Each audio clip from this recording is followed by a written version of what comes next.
There's a lot of news coming out of the Middle East that sometimes we need to question if it's true or not.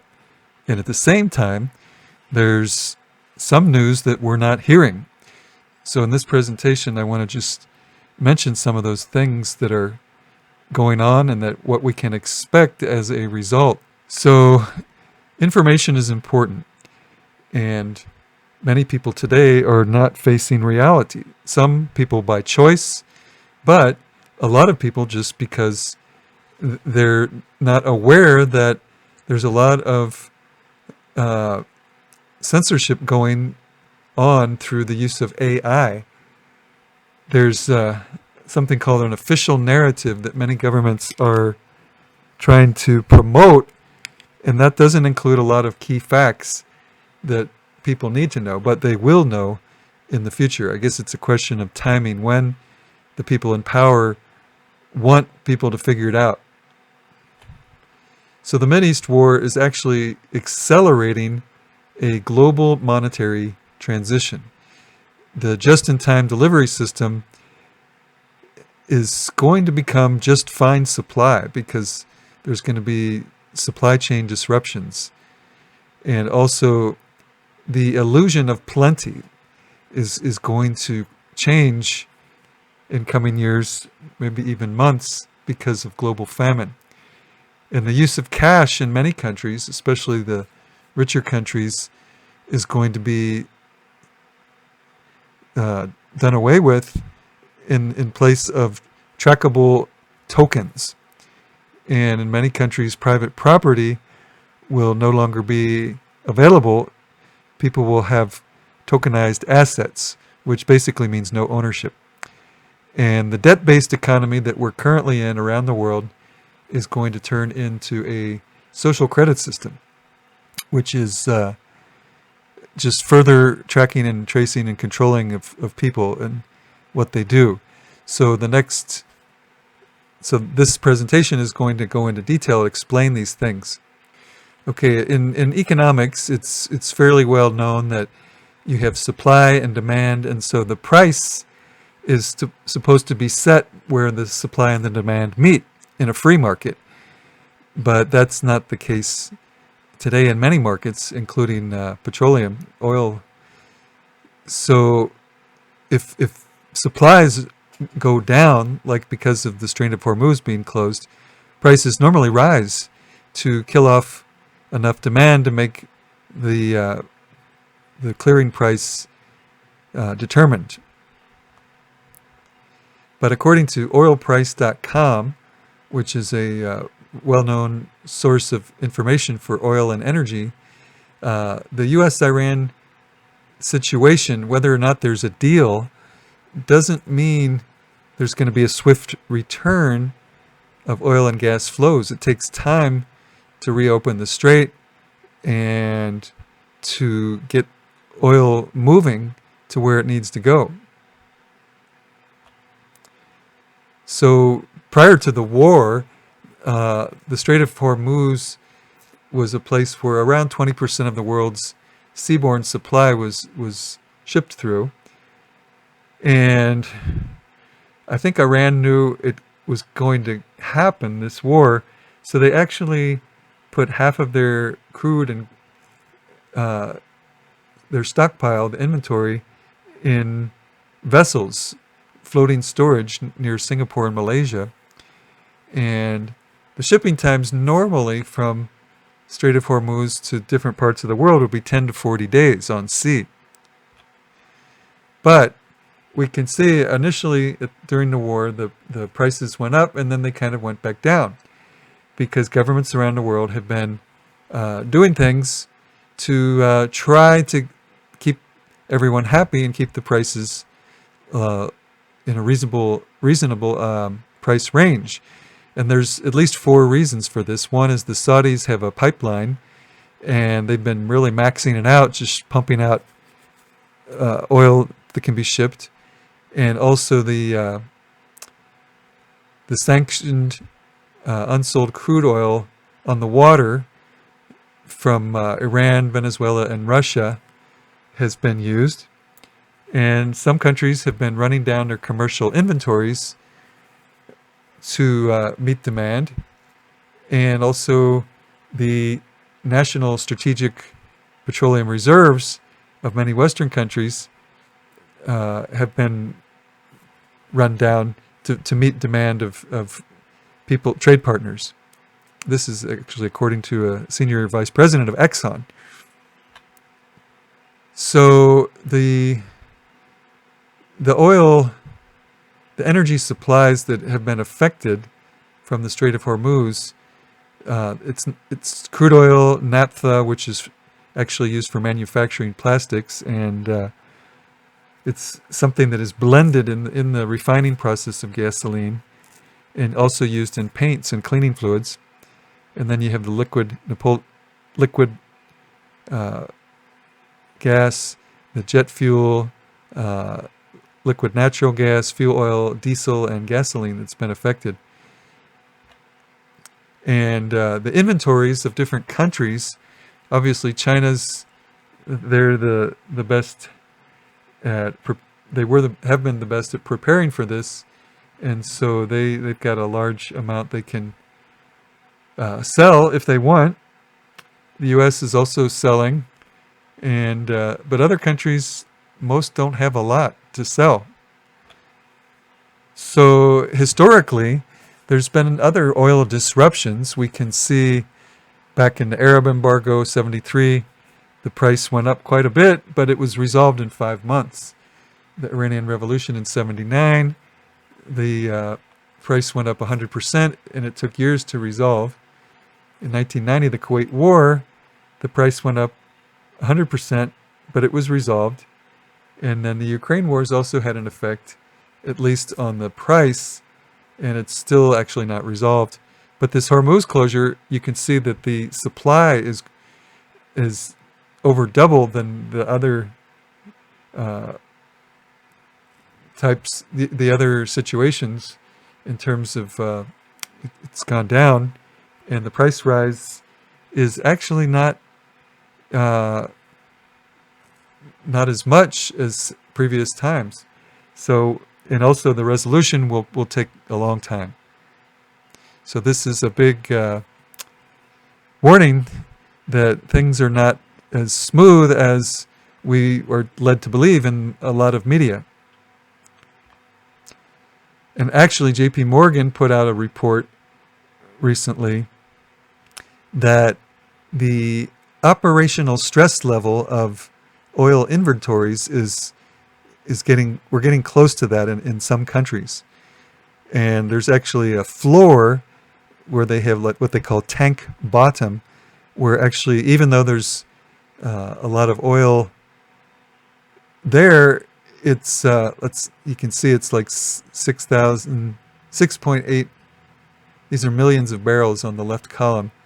So that would be 6.8 billion barrels, but you can't pump out most of it because it's stuck at the bottom. So in the next few weeks, we could actually face stress or even tank bottom. This is a very serious issue. And the sources from the International Energy Agency also can confirm this. So in the Philippines, the Philippines has relied heavily on Mideastern oil. And currently, according to Google, there's, for different types of oil, there's not a lot of inventory there. Whether or not it can be supplied for medium term is really unknown. But one of the things that people don't realize is that this situation in the Hormuz Strait is affecting what's called the petrodollar. It's accelerating de-dollarization. So in case you weren't aware, we need to go back a little bit to 1974, when the U.S. and the Saudis, the House of Saud, made an agreement regarding what's called the petrodollar, where the Saudis promised to sell oil only in U.S. dollars, and then OPEC would follow because they were the big player. And at the same time, they would also, for whatever profits they had, some of it they would lend back to the U.S. government in terms, U.S. treasuries. And the U.S., they promised in exchange to provide military protection and to keep the House of Saud in power. And this was a 50-year deal that expired in 2024. Basically, it's like, a protection racket. That's basically what it was. You can, prior to, I think it was 1971, the U.S. dollar was partially backed by gold, but they went off that gold standard, and so the new de facto U.S. dollar backing became oil and bombs and bullets. And so the U.S. eventually set up a lot of military bases in the Middle East to protect their partners in this petrodollar deal. And it worked for a long time. But the situation has changed a lot because Russia and China are big players in the game now, and they're on the side of Iran, got their back. So in this year, there have been attacks on bases all over the Middle East, U.S. bases. And it's actually more serious than people realize. And according to NBC News, April 25th, that Iran has actually caused more extensive damage to U.S. military bases than is publicly known. And there are some people saying that the U.S., it'll be very difficult, if not impossible, to ever continue with this petrodollar deal. So behind the scenes, a lot of things are happening that we're not privy to the information. So basically, because of the U.S. failed protection, the Gulf states are realizing they need to make some changes. And so the security partnerships, trade partnerships are quietly being redeveloped behind the scenes. This is something the media is not really talking a lot about, because in the wartime they say that one of the first casualties is truth. And so this will also affect the dollar dominance in oil trade. The de-dollarization, there's probably going to be more digital renminbi trade. I've heard there's some Bitcoin trade. But the trade alliances is the key there. There's going to be new trade alliances. And also we've seen during this time, the last few weeks, actually as far back as March, Iran was charging toll fees to get through the Strait of Hormuz to people wanting to get through. And of course the details are not well known. And the U.S. has also come up with their own blockade. But the whole concept of transiting through a Gulf for a toll is in non-dollar settlement it's a proof of concept. It's going to grow. And actually Iran has even founded a Persian Gulf Strait Authority to centralize the transit and charge fees or let their buddies go through. So they're going to provide, according to what they say on their Wikipedia page, they're going to provide verifiable guidance after successful applicants and payment, that they'll actually protect them. And also there's something that, in case you haven't heard of this word, you need to know, a force majeure, which means greater force in French. It's actually in a lot of legal contracts in business to excuse a party from fulfilling obligations due to unforeseeable or uncontrollable events like natural disasters or war or pandemics. So just recently, the Qatar Energy Corporation, they declared a force majeure on their LNG contracts, including shipments to a number of countries. And they're expecting repairs that will take 3 to 5 years to get things back up to full speed, if ever. And also, we can see that, interestingly, gold is becoming more and more prominent in central bank reserves.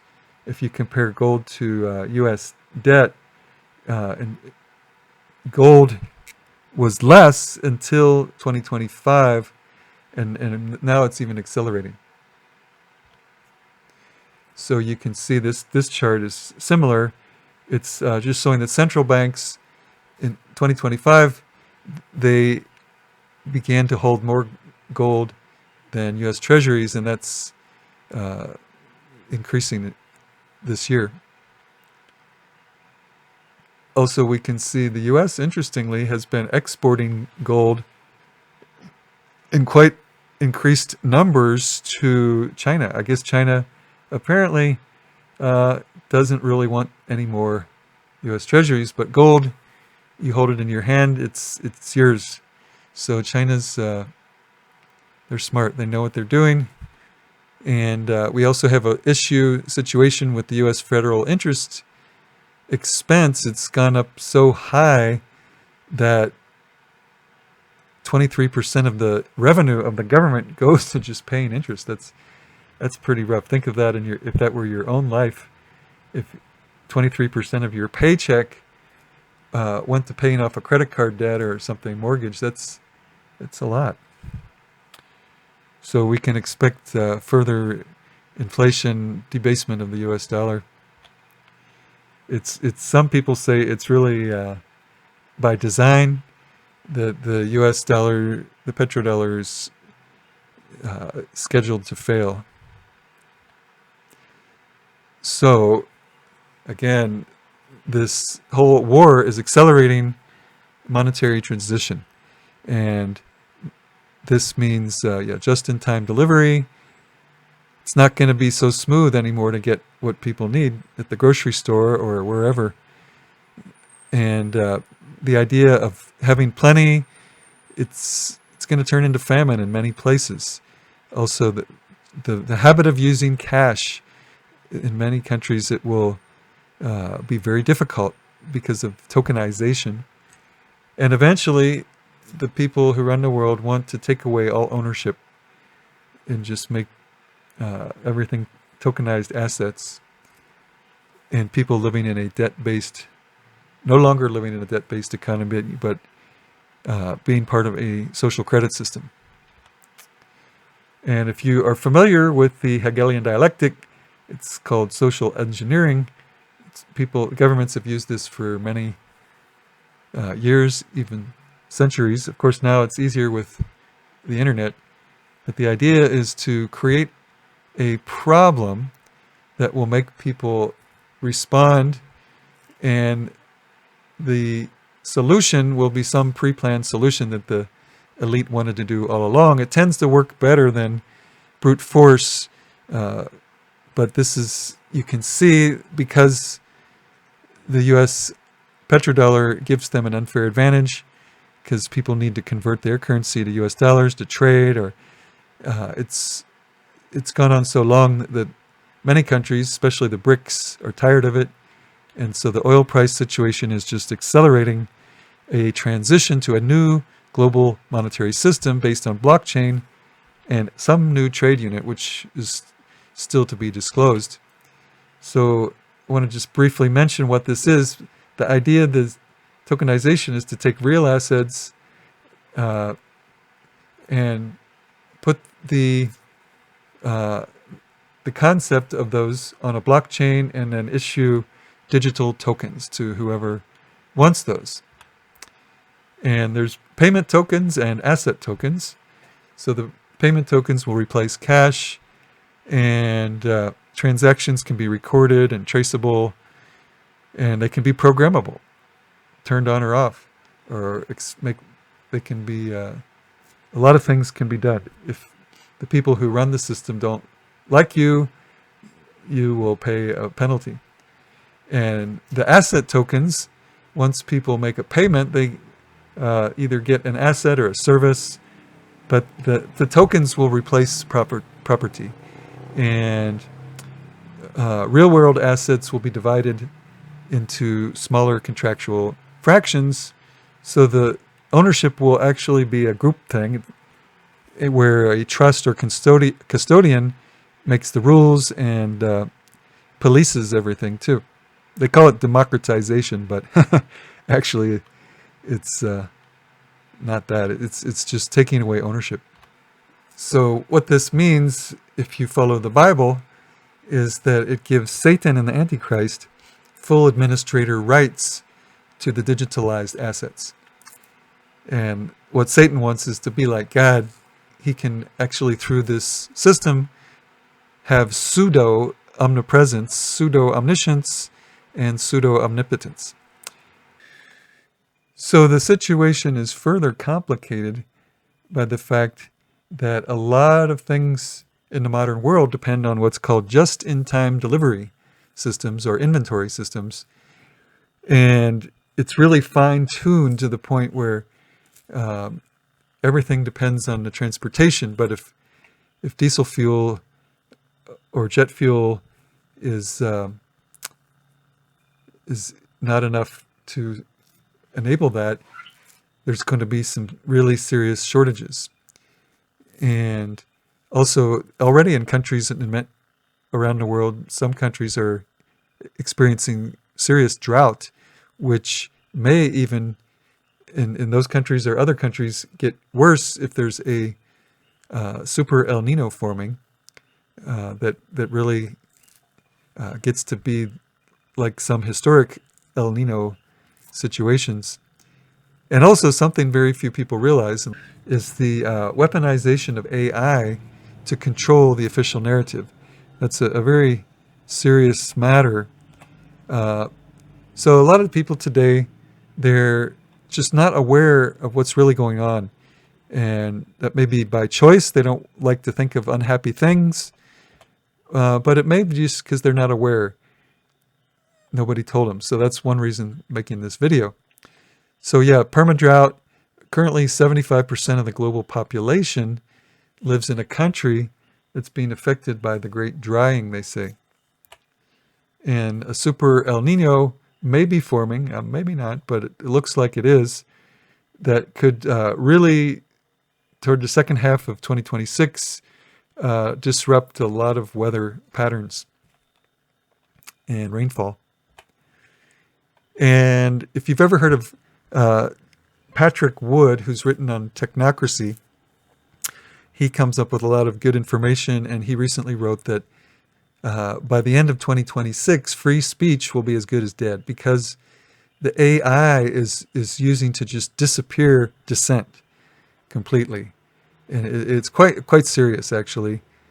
And it's weaponization of AI to control the narrative. So the old model was you had fact checkers, but the new AI model is you have a narrative engine where there's actually you have bots and all kinds of things working to suppress the truth and actually sometimes pump out disinformation. It's very difficult to know when we watch the news now what is true and real. So it's a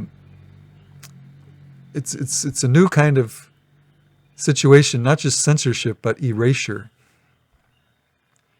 So some solutions are to try to think independently, question narratives, don't come to conclusions, and have a verifiable source, a community where you can share things and help each other find the truth.